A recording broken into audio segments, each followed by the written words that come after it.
welcome back to the Schooner Pod. The Oklahoma Sooners lose a brutal Red River rivalry 34-3. Once again, Oklahoma completely shut out in the Cotton Bowl in terms of shut out from the end zone in the Cotton Bowl. And look, boys, we're scrambling for answers here. I don't know how this thing gets better. I've also started this by not plugging in my microphone, so that's where we're at today. Jameson, guys, what do we do here? What do we do? I think you're right, Bobby. And I don't know how this gets any better. I think it's going to get worse. Straight up. I'm being absolutely realistic. I don't know how it can get much better because the offense, I do not see an answer. You have a bye week to prepare an offense to at least do something, show something. And we don't really see too much of a difference, and we put up 3 points. So how do you think that this offense is going to improve after they can't do it off of a bye week? And what makes you think this defense is going to buy into this program if they keep out and they're the only ones doing anything? I mean, I think the only room for improvement you can think of is just guys coming back on the wide receiver end, but is that really going to do that much? You know, does a Jalil Farouk or, Nick Anderson maybe does that change what this is? And I don't think the answer is yes. I think why would they want to come back? If you're Nick Anderson, why would you want to come back to this? I'm just saying, yeah. And if you're Oklahoma, do you want to burn up another year of eligibility for this?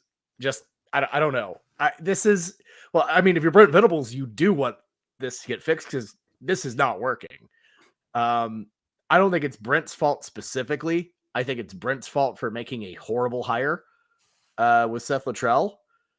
But this is not great. Now, every week, I would say every week's not going to be the number one Longhorns, but you have one of the toughest schedules in the country.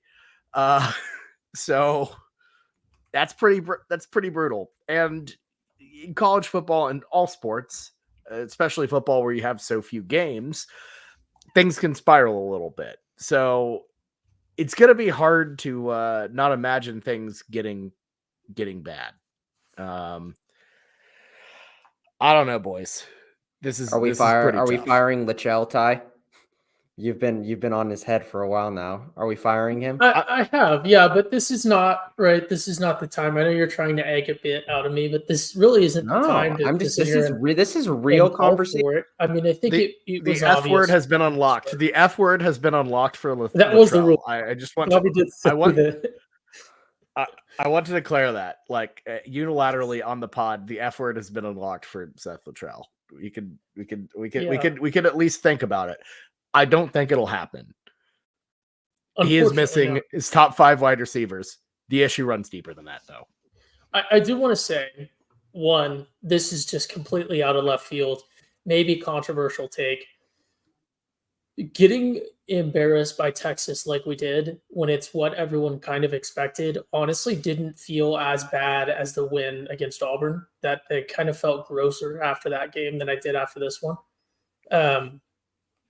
I don't want to say that I would rather, obviously I want to win regardless, but that one did feel gross. This one didn't feel as gross. Maybe it's apathy setting in for this team and thinking that nothing will change. But yeah, I certainly think that.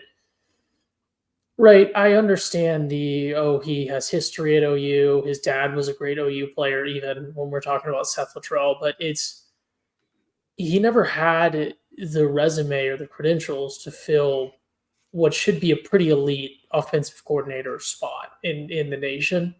And it's just, I don't know, right? Like the last 2 guys to hold our OC spot are brilliant head coaches, no matter what you want to say about them, right? Like that's a tough standard. Not everyone can be Nick Saban, but I don't know. Like you're talking about a school like Mike Leach was our OC, Mac Brown was an OC here. Like it should be a bigger standard than just failing at North Texas, and then also just having, OU on your resume to get hired, right? Like it's, come on, he's not going to be like an on-campus coordinator for like some sort of wild like program where they're just hiring OU. I think Bobby said something that I want to bring up a point here. And I obviously know we're not talking as much about the game. We'll kind of get into that, but obviously these are the pressing matters. You said this is not Brent Venable's fault, but let me push that back to you. Is it Brent Venable's fault? Because I think a big allure of hiring Seth Luttrell is because he has, ties here at Oklahoma, which we all like. We've done that with DeMarco Murray and Joe John Finley, etc. But also at the same time, him being a former head coach was something I feel like was really needed on this staff with a guy in Brent Venables that was getting a lot of heat last year, even amidst doing pretty decent. Of does he have the intangibles of being a head coach? It always felt like he was like a DC playing like a head coach last year. He didn't have good locker room speeches. He was like rambling. He never really made his points. It seems like for the most part, from behind the scenes, he wasn't delivering a message that the players could get fully behind. So you bring in a guy like Seth Luttrell who hits that former head coach thing, but at the same time, do you really need that? These really good hires that we've had is you bring in someone who's maybe at a smaller college or some guy who has a little bit of younger chops, like a GJ Kinney of Texas State, something like that, instead of, a Seth Luttrell at North Texas, someone younger, someone more innovative, someone who just didn't get old and done and rushed out of town by a North Texas program. But like literally Zach Alley, defensively is an example of a guy on the staff. That was a smart hire. He looked outside the OU bubble. And it really makes you think about like what went wrong with Bob Stoops' era, when things started kind of dipping before he hired Lincoln Riley, because he had guys like Josh Heupel. He kept promoting from within and, wouldn't really look outside of it. And the second he started getting guys like, Lincoln Riley, who, like that changed everything. So why would you try to essentially repeat the mistakes of the past by just being like, instead of going on a coaching search nationwide to find someone who can produce a upbeat, up-tempo offense, do that. Be thorough. Don't just give it to a guy because he went to OU and is already in the building. And that just it was lazy to me. And yeah, but also at the same time, we are kind of supporting it too, just because we were excited about what it could be. But you feel like an OC, would could actually, like a head coach could see that an OC that he could actually be good. And if they didn't see the writing on the wall, they could have gone somewhere else. But the whole staff, Bobby, every single one on the staff is either OU alumni or within Brent Venable's corner, and that's including Zach Alley. So does he have the chops to go outside of his comfort zone? Right. No, I think you bring up the Zach Alley thing. That's a good point, but it feels less like because he worked under Venables. Like there is a working relationship there. It's not just guy who went to OU. We all know that Zach Alley is just going to be a little clone of Brent Venables, and Brent Venables wants to run the defense. And if you can get a guy just to do exactly what he wants to do on the defensive end, that it's just like a mini me. We already talked about this. He's legitimately he's doing it well. There. He is doing it well. Yeah, but and Brent Venables, if he ran the defense, he'd be running well. We all know that. But as a head coach, is he running things well? I do want to say, for the record, I was anti-Seth Luttrell when I heard about him getting hired. It's on the pod. It's on the record. Mm-hmm. I said you cannot hire a failed North Texas coach.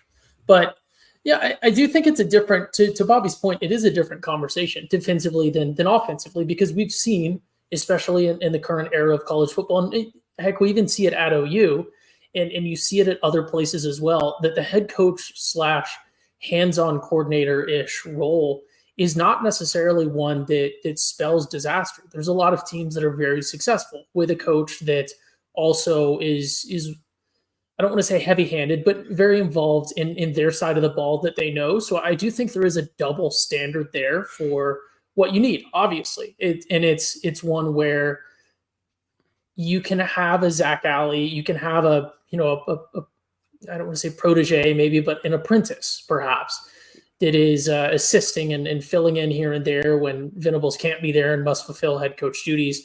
But we all know that Venables ultimately is in control of this defense. But to Jameson's point, because I think I agree a little bit with both of you here, ultimately, the role of the head coach is to hire the staff around. And that's one of the biggest responsibilities of a head coach, is to hire the staff around him. What that infrastructure looks like at OU, obviously that could be another big question mark as well. How much say does Venables actually really have? Because does he have any history with Seth Luttrell? Like, we don't know. Venables could have been, not high on Seth Luttrell at all when he came in before, and there might be some sort of. I'm sorry, he does. He absolutely has history with him. He coached him at OU. Yeah. Okay. I feel like he's got a lot of hands on this, and I wasn't talking bad about the defense and the defensive hire. I think Brent Venables as a defensive coach is absolutely stellar. Absolutely stellar. So if we're going to lean into the defensive side of Brent Venables, let him have a heavy hand, like you said, Ty, that's great. Like, I've been so proud of this defense the past couple of years. But that only works whenever you have a really good offensive coordinator on the other side too, because if you're going to be spending your time as a head coach more so on the defense than the offense, you have to have a lot of trust in your offensive coordinator. You do, because we can't put all of our eggs or the majority of our eggs in the defensive basket and let Seth Luttrell be on an island. And if he continues to screw up, and even whenever we give him time to fix his mistakes and he continues to screw up, yeah, that's going to be a problem. And maybe, Seth Luttrell is given a bad poker hand. He's got a really bad poker hand, but you would think that even someone could come out with a little bit of promise amidst some things of this offense. And I don't see any promise. Here's a good. Go ahead, Ty. You got it. I was going to say, here's a good point maybe to drill down into that might lead us into some further talking points. I know we're going to keep touching on this, but I think, right, you talk about, he got a bad poker hand. He undoubtedly did. The injuries, you can't do anything about that. Sometimes maybe there's some indicators that your strength and conditioning or whatever else is off. And we know that that's not the case at OU right now. We know that Jerry Schmidt and the program that he runs has been successful and continues to be successful. So we know that that's just a bad luck situation. But I think there is some stuff as we look at some position groups, specifically the quarterbacks, that we can look at and say, okay, we're seeing the same issues with two completely different guys. These are issues that you expect from young guys, but also ones that are easily coached out through and through. And I think there's some stuff to look at there as we get into the offense. Yeah, and I think it's tricky because you did see some different stuff. The problem is Michael Hawkins Jr., a true freshman, maybe isn't reading it. I've seen and read people calling out like a couple specific things, like missing a couple fade routes, missing a guy on a wheel, stuff like that. And to me, it's like, Hawkins will kind of pull down the ball and run a little bit more. And I think some of that is an experience on Hawkins's part. Some of it's on the offensive line not being the best. It's, all things considered, not a good situation all around. And I don't know if you can blame it specifically on play calling, but it is very, it's very discouraging when there was one pass attempt over 20 yards, something like that. What, am I correct on that? That fade in that corner, first drive to Hester. They did not attempt many shots. And I think that's something that's a bit frustrating to see. Granted, I think Texas's secondary is pretty solid, but obviously Texas's defense was very impressive. I think the offense didn't give them much of a fight, but I don't know. How much do you put the offensive performance on Hawkins Jr. maybe being a little bit, I don't know, timid with throwing the ball deep? Absolutely. Was there even anything to throw?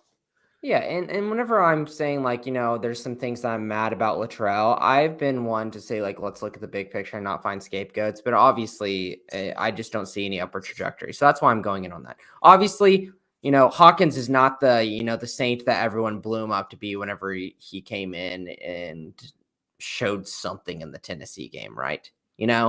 So he's got some oomph to him. It's something different than Jackson, but was it actually any better? Whenever he immediately leaves the pocket, Bobby, the safeties are already playing down. We already have a shrunken field of where our route trees are going to go because they don't trust that Hawkins can get the ball deep.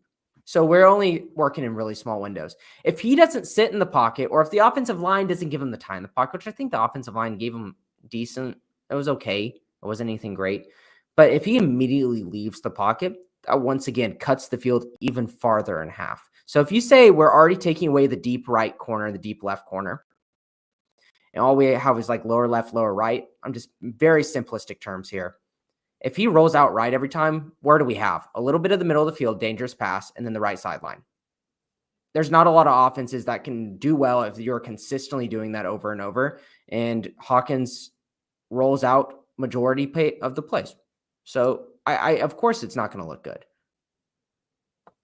I have a couple of things. One, Jameson, like you said, we don't want a scapegoat here, but I want the goat from Jurassic Park that's on the little crane to be fed to the T-Rex that is OU's fan base. So we do need some sort of goat to be sacrificed here. But I think one thing, and I haven't seen a lot of people talk about this, and this might be an extremely old person take or something like that, but I think the value of a respected coach on the sideline with young quarterbacks cannot be overstated, in my opinion.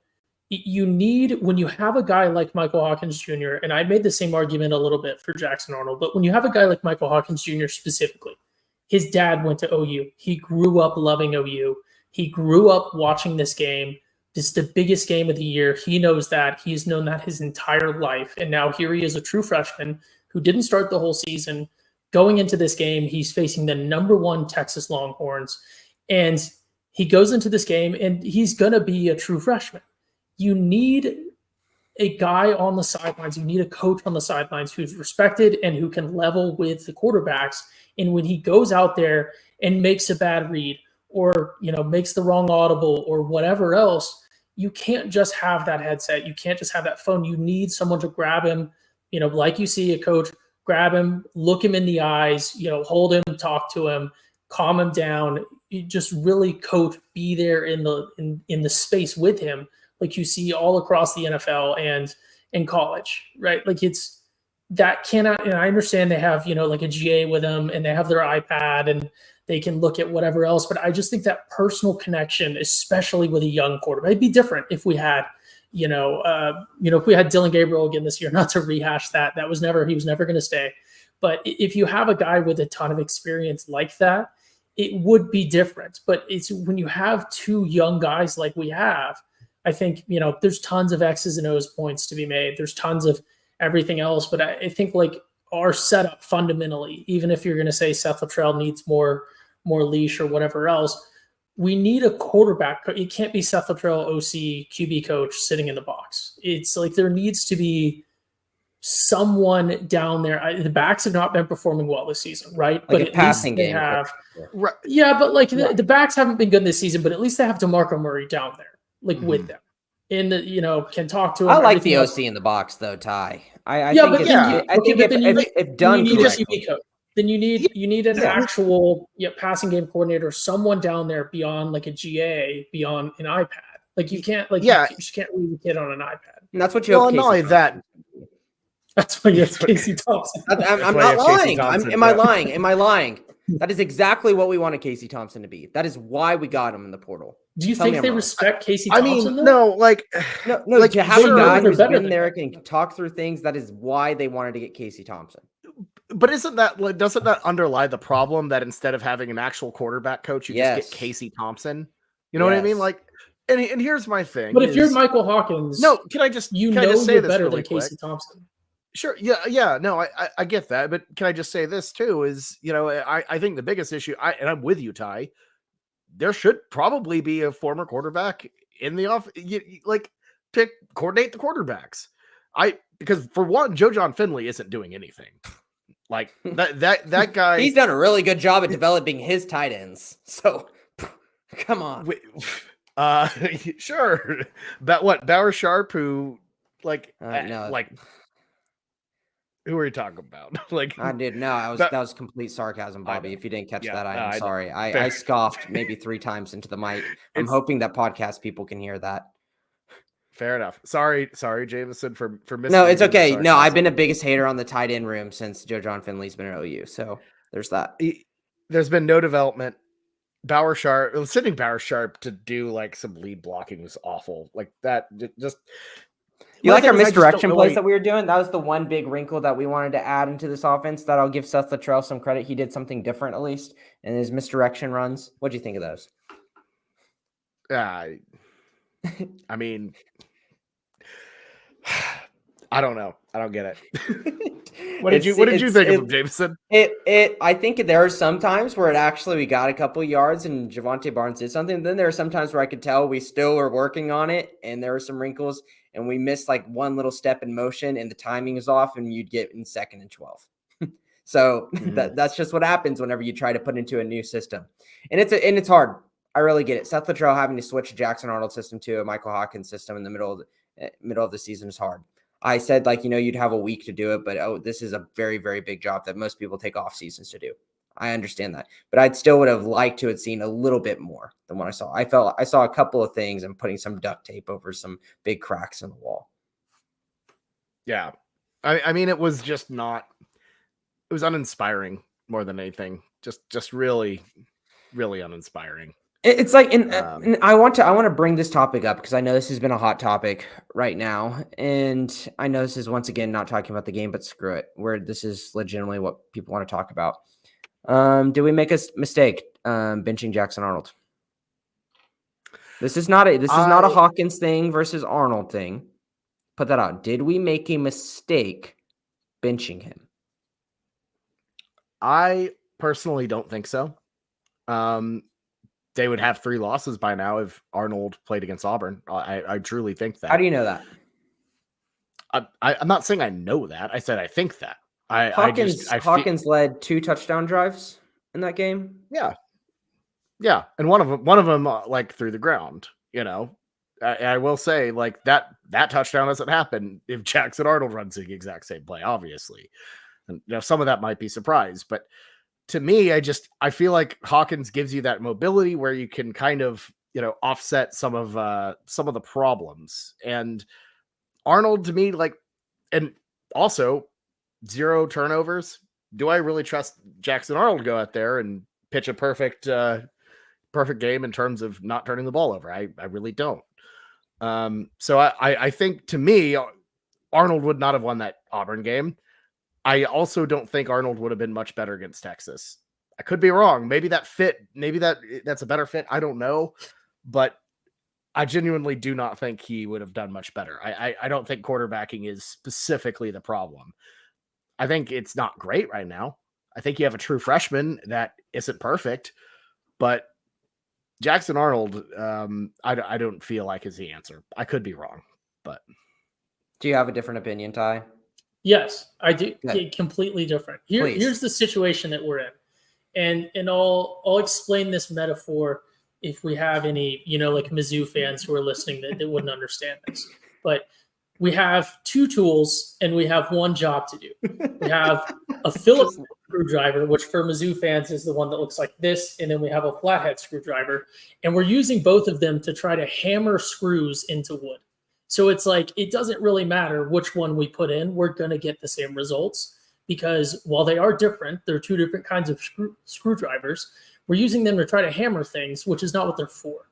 So I do think that to be a little more serious, it is a nuanced question, right? Like we're not going to do anything with either one. We've kind of already shown that this offense, for injuries or for whatever is the ultimate root cause, there's several issues there, but it's not really going to matter. The only way that it could be a big mistake, I guess, is if it blows up in our face somehow, like Jackson Arnold transfers to, I don't know, somewhere that we would play all the time, and he transfers to LSU or something, or he transfers to Ole Miss, I guess, now that Dart is going to be leaving, and then he blows up and just smokes us, 1 year at Ole Miss or something. I don't know. because ultimately it hasn't mattered. The Auburn game, I don't know. I like Hawkins more. I think Hawkins has more fight in him still. I love that he's OU born and bred. I love, the fight that we saw in him in the Tennessee game. Maybe it would have been good to try Arnold against Texas or something, but I don't think there's anything reversing that game. It's I don't know hard if he'd to. want to even go in at this point. Why would he want to go into that disaster? I Burn think his that Jackson record? Arnold is not right, and it's like even if we had a great coach, right, sometimes it's just not a fit. Like Jackson Arnold, I think is just one of those. I think he will be great. I think he's going to leave OU, and I think he'll be pretty good wherever he goes. I don't think it's a Spencer Rattler situation. I think it's, probably not a Joe Burrow or a Quinn Ewers situation or something like that. But he's a guy who can go somewhere else and maybe click with someone and have a really successful career. I would have loved for that to have been at OU, but I think Hawkins is the guy for this team. Yeah, and I get it. I get what you're saying. I think Bobby's point about the turnovers, that's a clear, stark difference between the two. But we have seen so much now that teams have been able to scout Hawkins. How much worse our defense is. Hawkins was good in what situations? The Tennessee game where Tennessee was already pumping off, the gas, and they had not scouted him. They were not ready for that. And then Auburn in that first drive where they were like, whoa, we were not ready for how fast he was. And then they changed it for the rest of the game. And then maybe a little bit in the fourth quarter he came on. And then the whole game versus Texas, nothing.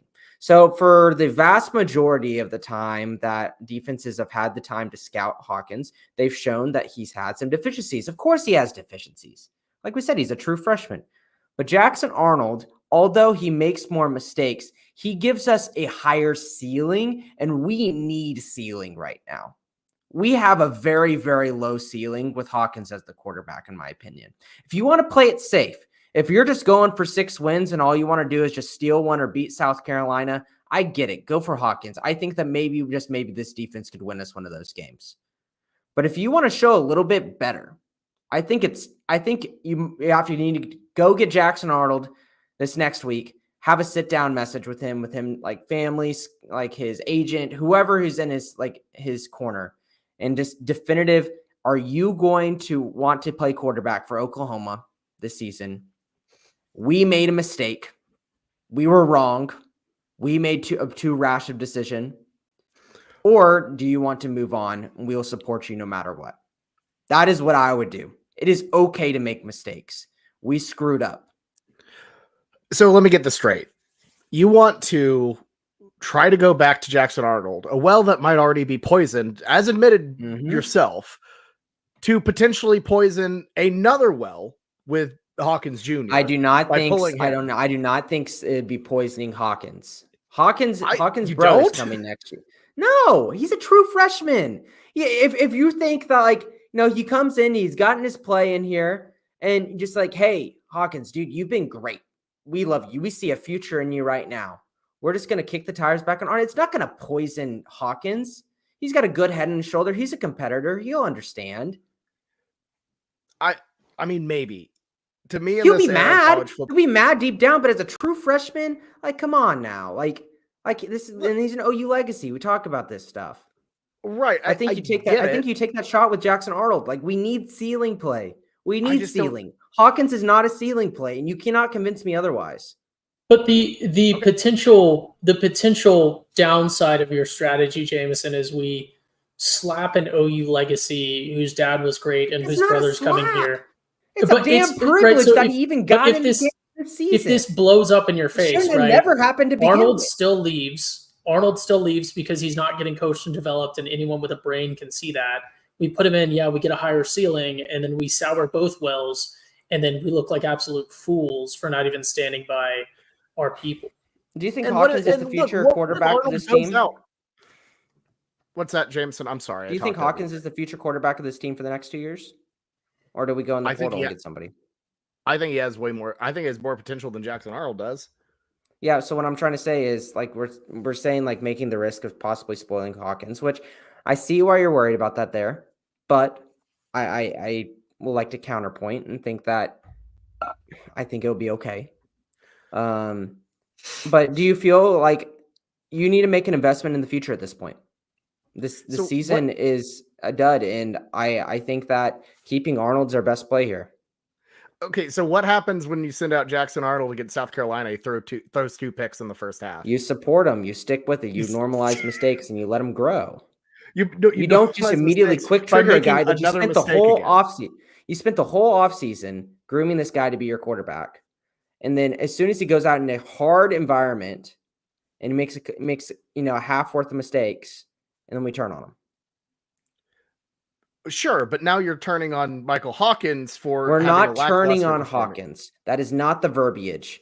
We're not It's turning quite on literally Hawkins. getting rid of a guy who won you a tough road game at Auburn. No, that is not the verbiage. You just say it's time to go back to it's not like, oh, we are benching Hawkins. We're just putting back Arnold into that spot. There's a way you can turn it. There's an absolute way you can turn it. So I mean, you're not going to try to gaslight Michael Hawkins Jr. and say, "Oh, you're never QB1." Like, No, that's what are not you talking about, man? No. I think here's the thing. Y'all are thinking way too short-sighted about this. Y'all need to think deep down, deep into the future. I'm telling you, for right now, it is too early to make a decision to invest yourself into, hey, I want Michael Hawkins as my quarterback for the next 2 years. I mean, I don't think they're doing that. I think that it's clear that Jackson Arnold isn't. I do not feel confident in Jackson Arnold. I know the numbers. I know he's a 5-star. Here's the thing. I don't get that. Both of them are imperfect in different ways, but like these Jackson Arnold still had some good moments as well that we've already clouded and thrown away. Like Jackson Arnold had some really good plays in that Tulane game. We just going to throw that away? But Jameson, so assume Jackson Arnold does come back and does reach his ceiling. He looks as excellent as you can expect for someone with his level of experience. It just clicks for him. Some of the receivers come back and he puts up very respectable numbers. And then at the end of the season, Ohio State offers him $5 million. Does he stay at OU? Well, no matter who comes and does that. We just saw that happen with Caden Green. He had a stellar freshman season. Money talks. Yeah, but I think Michael Hawkins, even if Jackson Arnold Hawkins stays at OU in that situation. Jackson Arnold, I feel like, has a strong connection with OU. Like, I think he's like a man of character too. Like, if you'd have came in and never got benched, I feel like he'd have still stayed here because we would have given him a similar offer to that if someone came and tried to cash cow him. As much as OU fans like to malign him, Caleb Williams was also a man of character and playing in that. That's different. That's not jumping ship. Nope. That I'm not making that comparison. I mean, yeah, that is different given the Riley exit and everything. I don't think that the best thing for your football team is to continue to flip-flop on this. And I don't think going back to Jackson Arnold gives you I don't agree that he gives you a higher ceiling. I've seen it. I mean, so what is Hawkins going to do to change to give us an offense to not score 3 points? Can I say this too, Jameson? One thing that Jackson Arnold had as a massive advantage compared to Michael Hawkins, Deion Burks, more wide receivers. Michael Hawkins has not. I believe Burks got hurt before Hawkins came back in. Am I right on that? Well, Hawkins got some snaps with Burks. No, wait. No, did he come back in the Auburn game and then get re-hurt? No, he didn't. He did not play against Auburn. Okay, so no. So one, hadn't had Burks. Anderson never really played. Got like a half with Farouk. So Burks to me is a game changer on the receiving core. Obviously, he was able to get open, even though he was the only guy. I think that's something that helped Arnold quite a bit, honestly. But ultimately, I think it's clear to me that Hawkins Jr. is a little bit is more dynamic than Arnold right now. I'm not ready to make that pull yet. I don't know if that dynamic's the right word. Okay, I don't know. He had one big run that he went off for, and now defensive scouted against it, and we're just pinched on the field. He can't go anywhere. The issue is that he presents the threat, though. The issue is that we have a non-existent run game outside of the quarterbacks. Arnold can run. He had some great runs whenever he was there. I know he's not he as fast, but at least he can stand in the pocket and make a throw downfield. But he doesn't present the same run threat that Hawkins. The issue is that we have no deep threat with either because of the receivers, and we have no run game whatsoever. Like the quarterbacks, because isn't Arnold still like top 4 rushers right now? It's just, it's Hawkins. He's just too easy with the tools that are around him. He's too easy to shut down. Like you can hide that because you can like spy him with 2 guys, because our receiving core, in spite of their best efforts, just isn't guys who should be out there at that level right now, because that was our deepest position group on the team, easily, the receivers. And it's just insane luck that so many have been hurt. Arnold has more rushing yards than Hawkins and less attempts right now. He's number 2. I mean, it should also be noted that, the stuff we heard in preseason about Hawkins looking better than Arnold, didn't turn out to be that bunk anyways. So, maybe there's stuff in practice that you and I aren't seeing, because we are, 3 dudes with a podcast, just fans hanging out, having fun. So I don't know. I personally haven't seen anything to make me think that Hawkins isn't the guy. We can have differing opinions, because this is a non-clear answer. I don't think we can have our opinions, but we are not definitively believing in it, because there's not a good answer here. And that's fine, because we are in a really bad position in this offense. Yeah. The optimism for the rest of the season, no matter who the quarterback is, and no matter if we fire Seth Luttrell in the middle of the season, no matter if we get wide receivers back, I don't have any kind of confidence whatsoever on multiple levels that we can go out there and give our defense an offense to believe in and show out and continue to do what they do in the first quarter of every game this season. And I think it's absolutely infuriating too with this offense, given the opportunities they had early. Those first 3 drives being inside your own 50, getting 3 points out of those 3 drives is maddening. It's maddening, and so frustrating. It's hard as hell to watch. It's so frustrating too when you see it, like just how easy it is to, like, for other offenses to move along. And I mean, like, obviously you're going up against someone who is one of the best offensive masterminds in college football, and Steve Sarkisian. But you look at what Ewers and how they adapt, and we're getting blitzed heavy. Let's just do these quick little passes, dump it down, changes everything. And it's just, it's really hard to see. I'm not saying obviously we can get, I mean, shoot, I don't think you can get Steve Sarkisian obviously as your OC. Oh my God, I couldn't even say those words. No, it would be silly. But what I'm saying is get somebody with a little bit more creativity, with a little bit more nimbleness. I don't know. Get the UNLV guy. I'm blanking on the guy's name, but he went to Tulsa, coached at Oklahoma Baptist. Would love the go in Norman. That'd be fun. So, yeah, more Oklahoma people. Well, it's different. Oklahoma as a state never affiliated with OU. Here you go. Hey, let's go as opposite for OU as possible. A guy who has plenty of OC and QB coach resume points. OU offensive coordinator Tom Herman. Oh Lord! No. I stand by GJ Kinney. That's exactly who we need. So GJ Kinney, someone who is on the short list for probably several head coach jobs right now, going to OU as an OC. I mean, I don't hate it. I just feel like that wouldn't be where I don't think it's realistic enough. No, I mean people know that if you go to a blue blood program and you can turn it around, then you can get the highest of the highest top tier head coaching positions. Versus if you wanted to just get, a power 4, I don't know, someone on the level of like a Purdue, maybe. I know Purdue's doing good, but I mean like someone's, that kind of level. But if you go to Oklahoma and you have a year or 2 there, then you can get like high-end jobs. Yeah. Right. Yeah. I will say this would be a wild swing. This would be a wild gamble, but Austin in the chat mentioned it a second ago, or a few minutes ago actually, but Drew Cronick from Navy has be quite the swing. He's done well this year so far, but head coach of Mercer for 3 years. And then before that was coaching at, I don't even know what these names are. They sound like minor league European soccer schools. And to be honest, if this is an off-season topic, because even if we fire somebody, if we fire him in the middle of the season, we just go interim in the middle and then just essentially just try to get through the season with our head down. Yeah, get Emmett Jones some burn as co-DC or OC. Yeah. Billy Sims would come. Yeah. Oh my God, Billy. Oh God, no. That'd be hilarious. So look, it's 40 minutes in. 40 minutes in. I hope he's doing okay. I haven't seen him in a while. I saw him. I saw someone took a picture with him a couple weeks ago. He's doing good. Look, we haven't talked much about the game outside of that. That kind of that first quarter.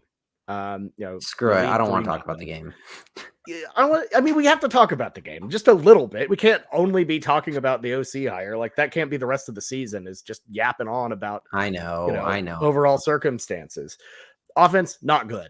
I think there's really just it's hard to talk about stuff that is, non-existent. But they weren't actively hurting the situation until the 2 fumbles, which just kind of unfortunate. But that's when the dam broke. That's when everything went to hell. Was in that second quarter, very end. And if you look at the whole scope of the game, like it was calamitous. Because that's where Texas made their hay. It's off those two turnovers. But look, we got to talk about the other side of the ball too, the defense. And, I think in some ways there were moments where, especially in that first half, before everything went to hell, we were like, this is going to be another game where the defense, gives their all and the offense screws them over. And I think it was mostly a pretty damn good defensive performance. I thought they did a pretty good job, especially early, at slowing down Texas. The Longhorn offense looked pretty bad to start, but that's that stretch in the second quarter, tackling goes completely out the window. The worst tackling I've seen OU's defense play or just have this entire season. And then the run defense was just putrid at times. Jatavian Wisner, I think, just completely diced us up, and it was just very, very uncharacteristic. So, what do you think about the defensive performance? I'm tired. This uncharacteristic term just kind of makes me mad. It's not the defense's fault. If what is Ty loves analogies, right? The term learned helplessness, Ty. You know where that came from? Where I think it came from Tennessee fans, right? So the biggest experiment with it is you put a mouse in a maze and they're supposed to get out of the maze. But unfortunately, every time the mouse makes a wrong turn, it gets a shock. But these experimenters, what they did is there's no way out of the maze. Every single turn that the mouse takes, it gets a shock. Whenever every single turn that this offense takes gets a shock to the defense and they have to go back onto the field, eventually that wherewithal they had, that great fight that they had in the first quarter where we looked like, damn, look at that. They're really putting on Texas defense. Quinn Ewers uncomfortable, throws an interception, but they go out and then the opposite side of the field doesn't do their jobs. How hard is it for you to get on that field and continue to do that over and over and over? I'm not blaming the defense at all. They looked great. That first quarter was awesome. I don't care about the rest of the game because the offense didn't give anything to them to actually work on. I do. Go ahead, Ty. Sorry, I was just going to say on the defensive side, right? I'm kind of with Jameson on. I don't think it was a terrible performance because you have to remember, right? We'll talk about they were on the field for X amount of time and learned helplessness and everything else. But at the college level, even at the major P5 program level, defenses just aren't perfect. They're going to make mistakes. You're going to have wild blown coverage here and there. And honestly, to me, that's one of the things that makes college football much more entertaining than the NFL, is that it just has that baked in wild card factor of people are going to make much more mistakes. And I think when I look at this defense from that angle, right, there were some times where we just let our guard down and we shouldn't have. There's certainly things to improve upon this, but I think in the scale of what you expect from a college defense, this is a defense that with other offenses could very well be a national championship caliber defense for sure. they're not going to carry it on their own, right? They're not the greatest defense that's ever played. They're probably not realistically a top 5 defense in college football this year. They might even not be a top 10 necessarily. If you put them on like every team, every schedule, they're going to make mistakes, but I think this was a really, really good performance. And realistically, I don't want to keep reusing this same talking point, but full healthy offense playing to its ceiling, I think this defense is more than what you need to have a very successful season. Yeah, and I mean, I'm not blaming the defense by any means. I just think there were some deficiencies in that second quarter that got everything truly out of hand. Because the thing is, They got like, two fumbles from the offense. The offense fumbling it twice. No, hey, I agree. Yeah. I agree. But my thing is, let's flip it back to when our offense was great and our defense was bad. The offense still got their job done. They didn't get their dauber down. They didn't get bummed out. They weren't, missing tackles and not hustling to the ball in the end zone. They focused. They just did their job. And I think that's a thing that, unfortunately, the defense is going to have to learn. And we can talk about how long they were on the field. For the not first time, but for one of the rarer times in recent memory, Oklahoma actually won the possession battle, 32 minutes, 7 seconds to 27 minutes and 53 seconds on Texas. So it wasn't like they're out there for 35. It's just frustrating that it happened. It's not the reason we lost the game. Texas was going to outscore us eventually, obviously. But you saw a little bit of cracks in the defensive, mentality mindset there. And we're going to have other situations like this. This offense, as we have said, at length, the offense is probably not going to get that much better. The defense has to get tougher, and they have to not even care about what's going on the other side. That's just how it is, man. I want to say to Bobby's point, though, on the turnovers, right? Look at the Tennessee game where we turned it over on our own 5 and then our own 25 or something like that. The offensive turnovers were not that, right? Like the offense turned it over, sure. But then to Bobby's point, the defense gave up massive chunk plays for 70, 80 yards and stuff like that. So it is very different. I'm more sympathetic to the defense in the Tennessee game than I am this one within the specific context of what they did immediately after turnovers, because that's just inexcusable, the plays that occurred after turnovers in the second quarter defensively. I mean, offense and defense, they were playing the number 1 team in the nation, and of course they're going to have a couple laps. What do you expect to hold Texas to 20 points, 14 points in this game? There's going to be chunk plays whenever you have a round 1 quarterback, probably top 5, top 10 pick in the draft, a quarterback, one of the best, if not the best offensive line unit in the country. I don't know which, of course they're going to make some mistakes. That's defense. Runs of 36 and 43 yards from what I guess probably before the season, before injuries, a third string running back. It's my thing is it's bust, but it's not even assignment bust. It's just not tackling. It was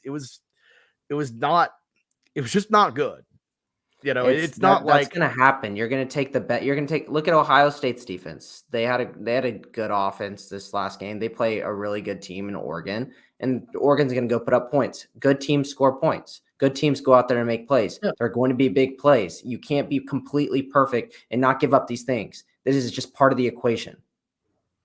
But I'm with you. I think we're all with you on that. No one's expecting perfection from the defense.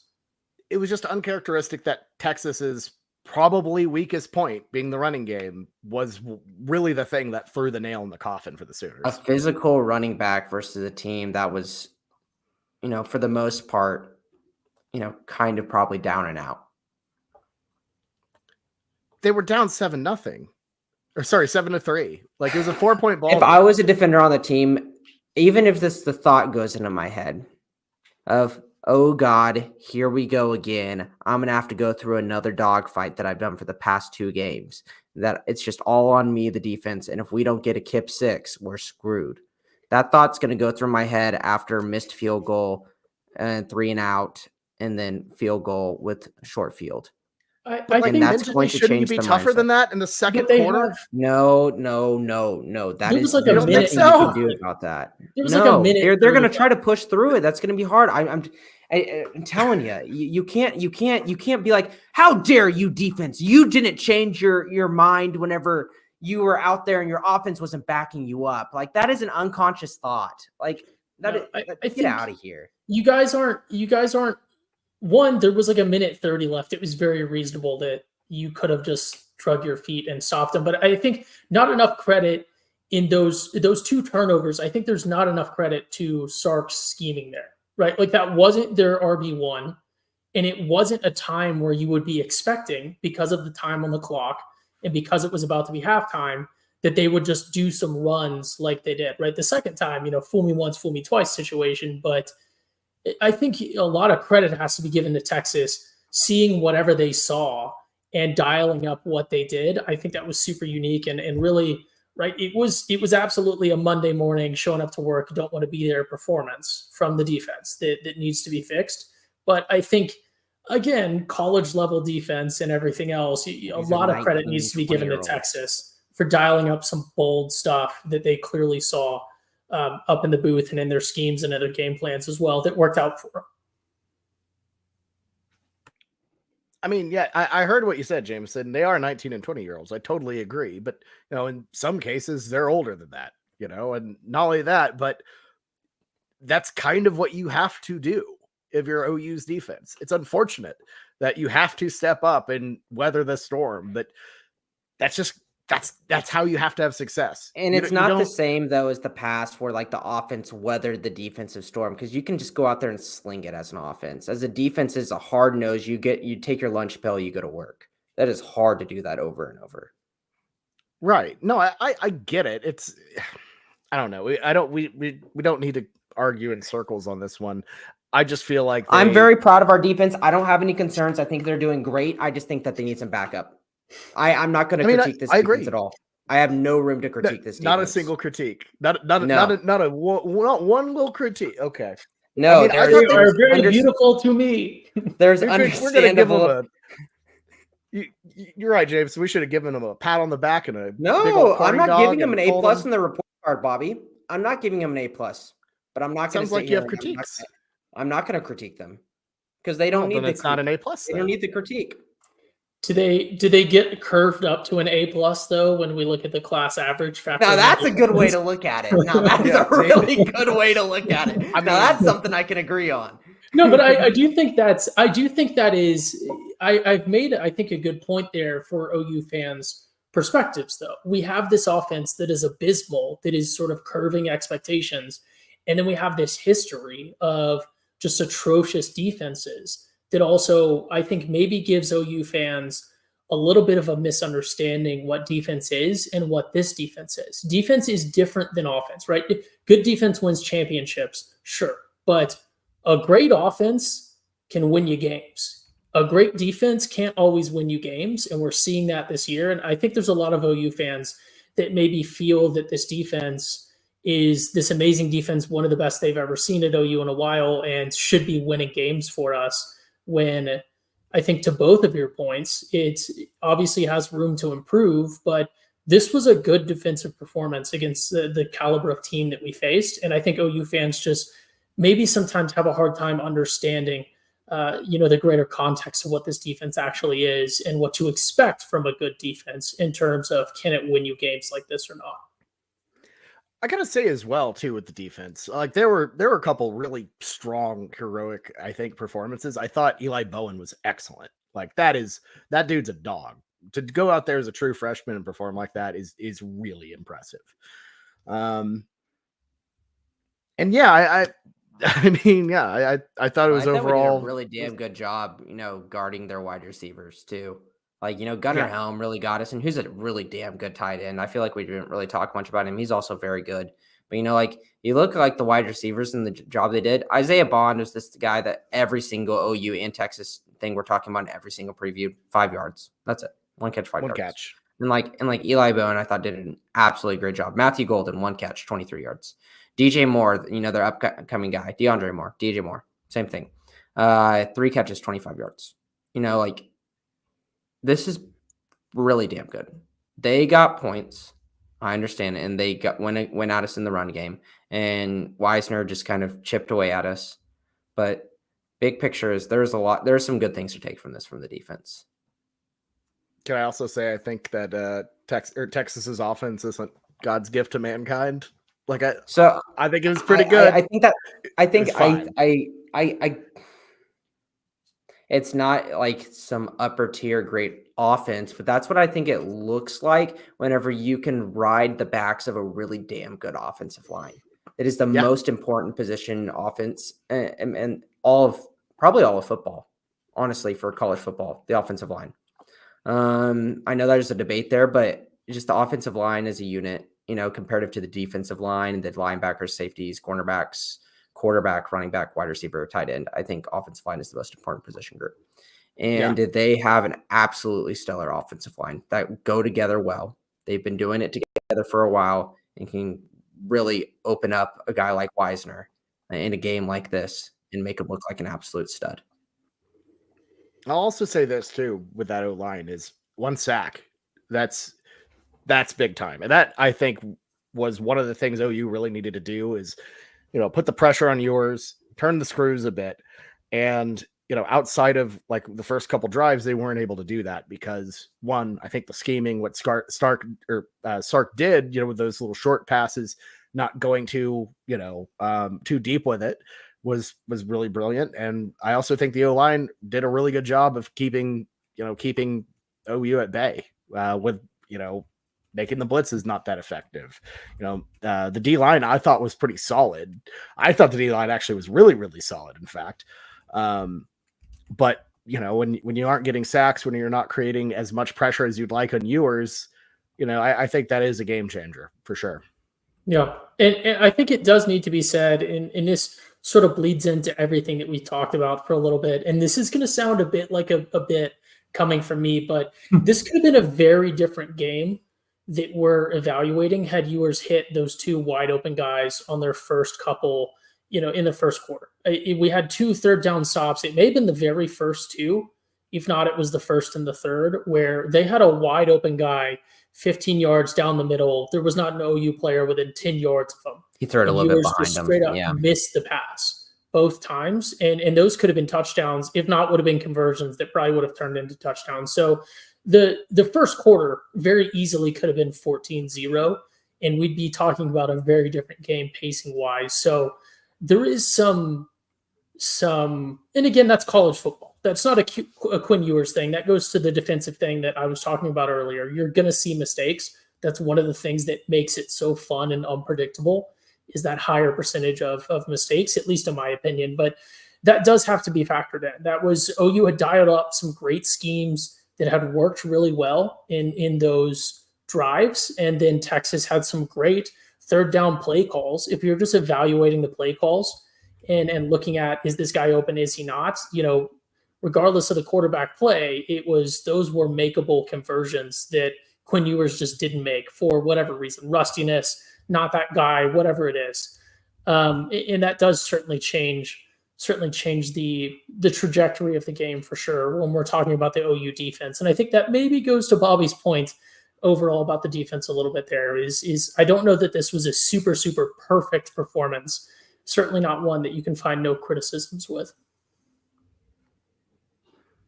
I thought it was just pretty good. I think the Tennessee performance was better.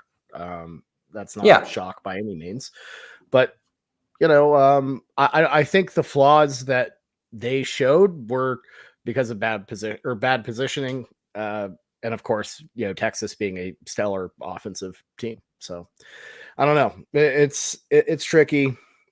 I think they just need to keep their head up, keep their dauber up, because if mentally they fold over, it's going to make a long season even longer. So they need to figure something out week to week, tighten up, and just don't let the offense be an excuse, I suppose.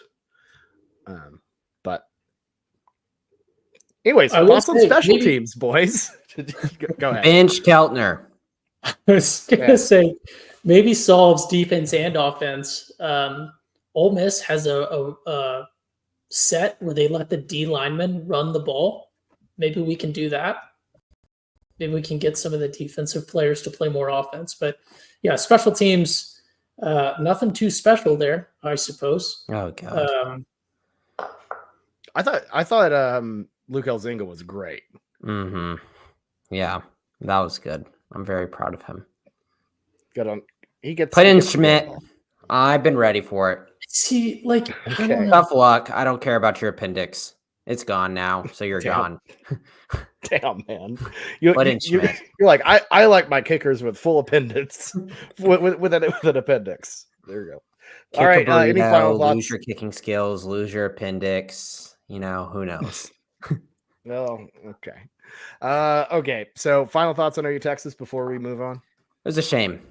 It was a really big shame. Overall environment there was one to be excited for, but I think we didn't talk really a lot about it this pod, about how much I didn't like the 2:30 kick. It was way too hot. The sun was in the middle of the stadium. I had no shade in my seat whenever my pictures that I took from I seen online from an 11 a.m. game, they did have shade. Very unfortunate. Like, bring back 11 a.m., no. but it's never going to I owe happen. someone $20. Yeah, you do. I did my best. That's the Cotton Bowl really is a shadeless place, man. Yeah, I know. Did my best, I know. man. I know. Trust me, I did too. But it's like we want our 11 a.m. back. It's not going to happen. It's going to be 2:30 for the foreseeable future. That is something that we get with the SEC that some people may like, and we don't. OU fans begging for 11 a.m. kicks. I never thought I'd see the day. Just for this one. Just for this one. It like throws off the whole rhythm of the day too. Yeah. Like it's hard to get out of the fair. You know, by the time Did you get to dinner on time, Bobby? We skipped dinner actually. Oh, see, that's what happens. It takes away your Saturday night. I DoorDash Panera Bread. Like, come on. Wait, of all the places you went with Panera Bread? Dude, I wanted a salad. Okay, hey man. I will We say, just ate a bunch of fried food at the fair. I wanted something light. It must be said, Bobby, is it not kind of a comforting, in a weird way, is it not kind of a comforting environment to be on the Dart amongst other just downtrodden OU fans, everyone kind of standing there sadly in silence, just the hum of the Dart carrying you on to your destination? Is that not the superior way to leave the game as well? It was a bit of a long wait to get to the Dart, but I mean, yeah, the Dart's great. Pro Dart. It's a little tricky because where we were at was nowhere near a Dart station, so we had to drop off somewhere and then Ubered there, and it was a whole mess. But I don't know, Pro Dart, but the timing was bad. And by the way, I only had 2 corn dogs the entire day, so I was like, I have no food in my system. I desperately need something, so we went with good old Zalat pizza. Shout out to that. It took forever, but I don't know. I think sun poisoning got some folks. It was really hot. I saw some people at that game that are not in the physical condition to be at that game. I understand there are some gooners out there that really want to be there, but I saw some people, that already couldn't, their mobility was poor at baseline, and they probably had a lot of comorbidities, and other medical diagnoses. They can't be cooking in that 2:30 heat. Like I saw some irresponsible gooner fans out there. That's fair. I'm sorry. I'm sorry. There's a private chat that was funny. That's fair. And I don't know. Hopefully one year we finally get an overcast one again. But I don't know. That probably won't happen. 2:30. You stink. I don't like you. It was nice kind of getting there early and walking around the fair. What's that? We're not going to say it out. I'm just saying to the people listening why I'm laughing, because Ty said something hilarious in the chat, but we're not going to say it. No, we're not. I do want to go quick. I know Bobby's trying to wrap it up. I do need a fair report. I know Blake's going to try to go out on one later in the week when we get to the weekend spread, but I must know, maybe really briefly, fair report from both y'all, including food. I had the hippie chips. Oh. They were okay. Yeah. Blake really brought them up as to be like the potato chip. So it's like a potato chip with some bacon and blue cheese and ranch on it. I just thought they felt like Ruffles. It was good, but I didn't think it was anything stellar. I thought it was overplayed a little bit. I give it a 6.5. Yeah. I thought it was, yeah. See, I only did the Fletchers, so I'm not really great with that. It was nice doing a full walkthrough though. We got there super early, so we got to kind of see everything. Stop by SEC Nation and all that. Really, just for the free Southwest points. 1,000 miles, man. That was nice. Great deal. Yeah, the 1,000 bonus miles was sick. I got an SEC cowboy hat that I attempted to sacrifice to Woofus. That didn't work. The immediately Woofus took it, I'm sure. I'm sure they did. The Woofus, if you do not know, is a statue that combines like a sheep, cow, pig, I think maybe a chicken. It's a sight to behold. It worked for me last year trying to pay homage to it, but I think it got offended by me giving up a material possession. You probably found it tacky. But no, overall, it's always good to be back at the fair. Big Tech's still no ass. We waiting on the BBL Big Techs, but not there yet. Dude, Beer Barn was crowded this year. It was crowded because everyone saw the Schooner Pod and they knew that was the That's spot. what it is. Yeah, it was popping, man. Beer Barn was popping pretty hard. And I'm intrigued. I keep forgetting the Cotton Bowl is going to be renovated next year. Like that's going to be interesting to see what happens with that. It's probably going to change more nothing. Food inside of the stadium. My God, it's an embarrassment. That lower level on just like the side, like OU side, lower level, they have 2 places that sell like meal food, not like chips, candy, popcorn. There's only 2 places on like for a half of the stadium. And the lines go for 45 minutes. So if you didn't eat at the fair, you are absolutely screwed. And that's embarrassing. Yeah, the second you try to eat at the fair, you're cooked. You should know that. I will say no, but it's I'd argue they should take away the food. But you take away all food. Sometimes you're full after eating a corn dog, and then you're like, I get hungry in the middle of the game. And you can't go out and get a hot dog and stay in the line for 10 minutes. There's no places that sell hot dogs. This is bleeding into next year fair preview. It is a sneaky tactic sometimes to go in extra early and just start hitting the concessions inside before anyone else really gets there. Sneaky tactic. I should have just ate even more out before the game, even if I wasn't hungry. That is true. Yes. Yeah. You need to, like a bear. You need to like build up. Another problem with the 2:30 game, because I had a brunch corn dog, but then lunch came around and it was game time. Yeah, I messed up not getting another lunch item when I did. That was a mistake. And you can leave at halftime. So the pro tip, leaving at halftime, you can go out and get a get back in pass and then go out to the food court and then walk back in. We're risky, but and go ahead, Ty. No, I was just gonna say, were we wrong considering the 2:30 kick in counseling people against getting brunch before even arriving to the fair? We may have been. I don't know. You hit brunch. So. You hit brunch, hit the fair harder. Hit the corny dog, get in the stadium. You should have had a corny dog and then one of the fun food items before. I got to be riding an omelet to get me to that, though. Maybe, maybe the move is like hotel breakfast, might work. Yeah. But hotel breakfast, corny dog, and then you get like a cheesesteak or something. I purposely fasted and turned down food so I could have the first thing to eat as corn dog. I would feel weird. Like once again, I feel like I was cheating if I had something else other than a corn dog that morning. See, that's just religious extremism. Well, I'm extreme. Said, though, I'm an extremist. You're just a terrorist. All right, let's turn the page on this one and move on to the next I forgot game. we have to do this. Yeah. The Oklahoma Sooners. Yep, we gotta get right to it, boys.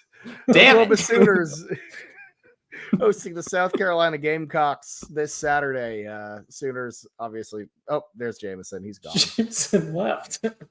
Did he say he was leaving? No, that was certainly an accident or a joke. I hope it was a bit. I don't know. South Carolina Gamecocks. 3-3. And look, I gotta say, kind of impressive performance this week against against Alabama, almost beat them. In fact, they were a Malachi Moore, warning away from. Hold on, let's get him back in. No, come back. Okay, they were like this close. I don't know what I did. I don't know what you did either, Jameson. Carolina was this close to tying the game with a accidental safety, which would have been kind of funny. But so what's our I must ask, what's our concern level for the Gamecocks? It has to be high, right? But is it more about the Gamecocks or more about us? I think Gamecocks are a competitive team that can kind of go hit or miss, but their defense has shown to be something. And I would be very, very concerned for this game. This could be bad. Bad things could happen this game. This is a game that really tests your mettle. Like, can the Sooners bounce back and, show some heart, get a good performance in, or are they going to live in the Cotton Bowl? Are they still going to be thinking about what happened last week? I think this game's going to define what happens the rest of the season. If you can get back, get a solid win, because any win against Carolina would be solid. Like, if you beat South Carolina, that's a good win. I know the record's not great, but Lenora Sellers, Raheem Sanders, they put up some good stuff. I feel like they can. I feel like they're a team to be a little bit concerned about, no doubt. And I don't know. My hope for the offense is basically nil. But get something together on that end, and I will be pleasantly surprised. But at this point, we're in the point of the season. This is a season where all you got to do is win.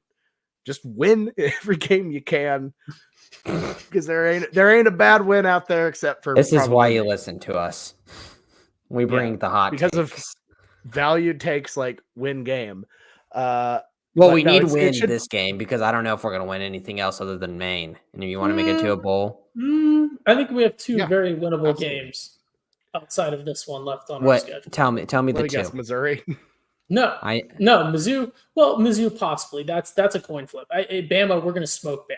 Their dude's going to show up in a t-shirt. No, doesn't even care. Not professional whatsoever. The team's going to be the transfer portal like ground zero. This is how we got the Tennessee beef.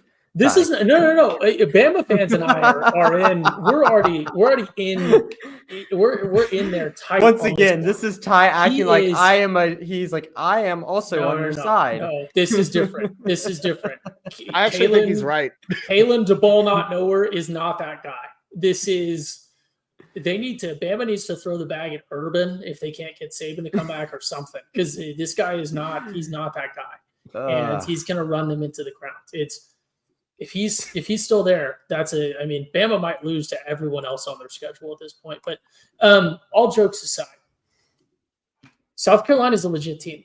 Coach Beamer, we know him. He was at OU before, was our special teams coordinator, and I think some other roles that he sort of filled in on. And Beamer ball sort of started at that's a bit too far. Beamer ball did not start at OU. Started at Virginia Tech under his dad, but revitalized. That's revisionist history. We invented it at special teams at OU. But no, he's done an outstanding job. South Carolina fans are not going to like hearing this, right? But he's done an outstanding job in turning them into the team that they are right now. I understand they're 3-3, but you're talking about a 2-point loss to Bama. I think it was a 3-point loss to LSU, which both of those teams sort of floundering a bit right now, but they're a very respectable team.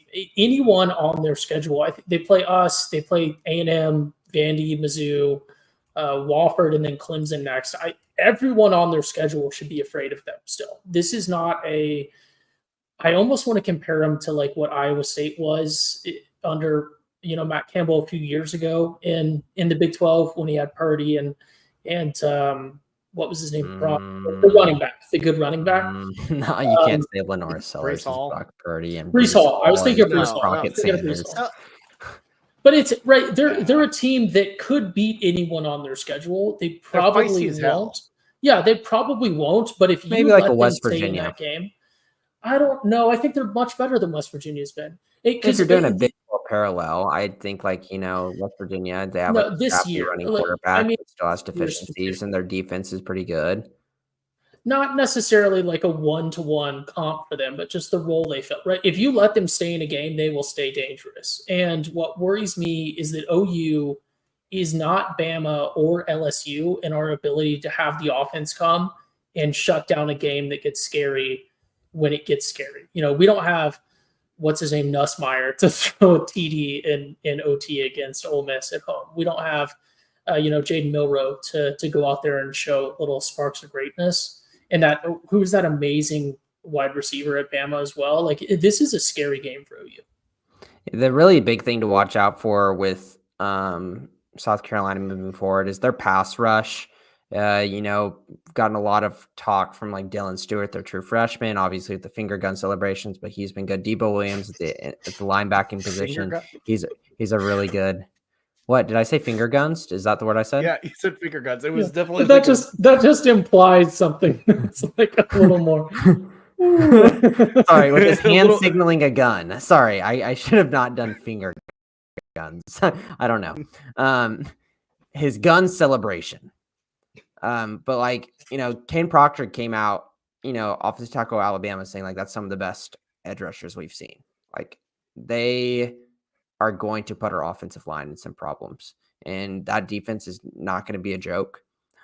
Offensively, you feel like that at least we can kind of at least capitalize them, but they still got some players there as well. They're a team they're good on both sides of the ball. They're not great on both sides of the ball, but they're good on both sides of the ball. Unfortunately, we're not good on one side of the ball. So it's going to be a fun matchup to see if our great defense can overcome good and good for their two sides. Yeah. Should be interesting. 11:45 a.m. kickoff on SEC Network. This one's a whiteout, by the way, which second OU whiteout overall, first since Jalen Hurts' debut against Houston in 2019. So we're going to wear the Unity jerseys, Ty? White out the fans and then show up in the dark gray jerseys. That'd be a look. Yeah. They still need to find a time to wear it. It is such a niche. It's a moonshot, but I'm riding on Unity's at LSU because best case scenario we win. Maybe best case scenario we lose. OU walks in. Best case scenario we lose, and I can blame them on the Unities. Yep. That's fair. We need a now. That's always a old reliable scapegoat for you there, Ty. So we saw it today with the Cowboys. Did we not? That's what it was. That's exactly what it was. It was the blue jerseys. They wore the blue jerseys. Oh well, there you go. Clearly that was the issue with the Cowboys. Also, what a horrible weekend to be a Cowboys/Sooner fan. That's got to be awful. I hate that for them. Anyways, that's all we have for this one. We'll pick this game on the weekend spread coming up this Wednesday, I believe, unless anybody has any conflicts Wednesday. for Wednesday. Yes, Wednesday? Cool. Wednesday. We'll pick this game as well as some other of the big ones like Alabama, Tennessee, and Georgia, Texas, which should be an interesting one to talk about given the fact F1's there that weekend. I just need some Europeans to get barked at. But anyways, thank you all so much for watching. We'll be back next week to recap the South Carolina game. Hopefully we have better things to say and we don't just talk about who we can fire next time. Thanks for watching. Talk about. Okay. Well, anyways, till next time, Boomer Sooner, everybody. Beat South Carolina.